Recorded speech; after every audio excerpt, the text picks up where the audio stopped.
Les pêcheurs européens sont beaucoup plus dépendants des eaux britanniques que les pêcheurs britanniques ne le sont des eaux européennes. Il est donc logique que Londres utilise la pêche comme un moyen de pression dans les négociations à nouveau mal embarquées du Brexit. Du point de vue de Londres, la pêche est un argument logique.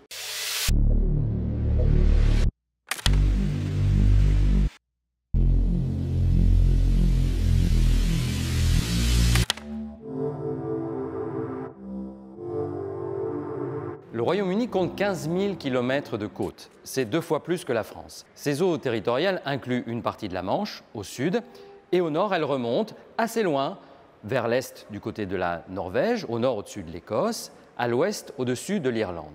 Ces eaux sont très poissonneuses et jusqu'à présent, l'appartenance britannique à l'Union européenne permettait aux pêcheurs européens de venir pêcher dans ces zones. Aujourd'hui, le Royaume-Uni dit « ces eaux nous appartiennent », c'est la géographie qui le dit.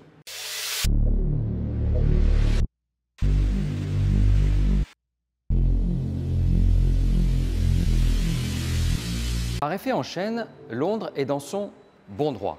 Le Royaume-Uni fait ce qu'il veut en termes de droit maritime international sur ce que l'on appelle sa ZEE, sa zone économique exclusive. Il a parfaitement le droit de refuser l'accès aux pêcheurs étrangers. Londres se retrouve donc en position de force dès l'instant où les pêcheurs européens, français mais aussi espagnols, danois, belges, néerlandais, souhaitent accéder à ces zones. Et le fait qu'ils le fassent depuis assez longtemps, ça c'est l'usage, ne change rien au droit.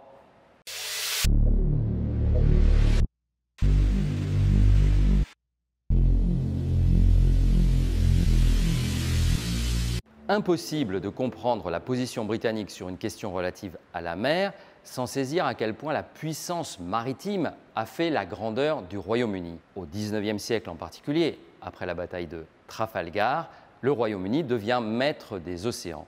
Donc, tout ce qui touche à la mer est un sujet sérieux et symbolique outre-Manche.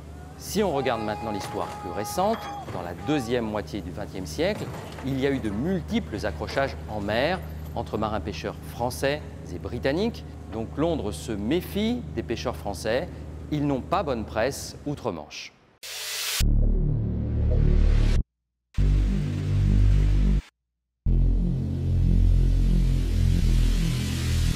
L'économie, c'est le levier principal. Les pêcheurs européens sont donc plus dépendants des eaux britanniques que les pêcheurs britanniques ne le sont des eaux européennes. 30% des prises des pêcheurs européens s'effectuent dans les eaux britanniques et en particulier dans ces eaux poissonneuses du nord de l'Écosse. Pour certains chalutiers des ports français de Boulogne ou de Lorient, la proportion s'élève même à 90% et plus de 100 espèces de poissons sont concernées. Londres utilise donc logiquement ce levier de la pêche comme un argument d'échange commercial, de marchandage. Ok, vous pouvez continuer à venir pêcher dans nos eaux britanniques, mais donnez-nous quelque chose en échange sur les services, sur les droits de douane, etc. C'est ce qu'on appelle en anglais du bargain.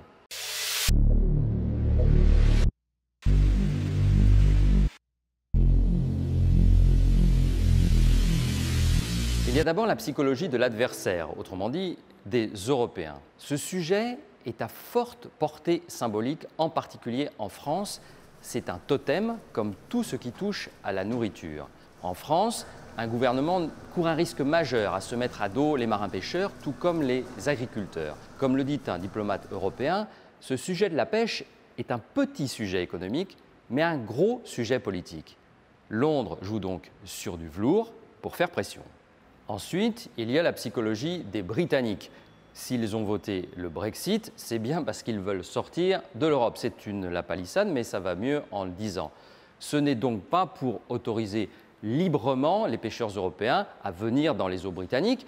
Pour l'opinion publique au Royaume-Uni, ce ne serait tout bonnement pas acceptable. Ajoutons enfin la psychologie de Boris Johnson, le Premier ministre, une psychologie de joueur de poker. Et vous avez tous les ingrédients réunis pour que Londres utilise la pêche comme un moyen de pression dans les négociations commerciales en cours. C'est absolument logique.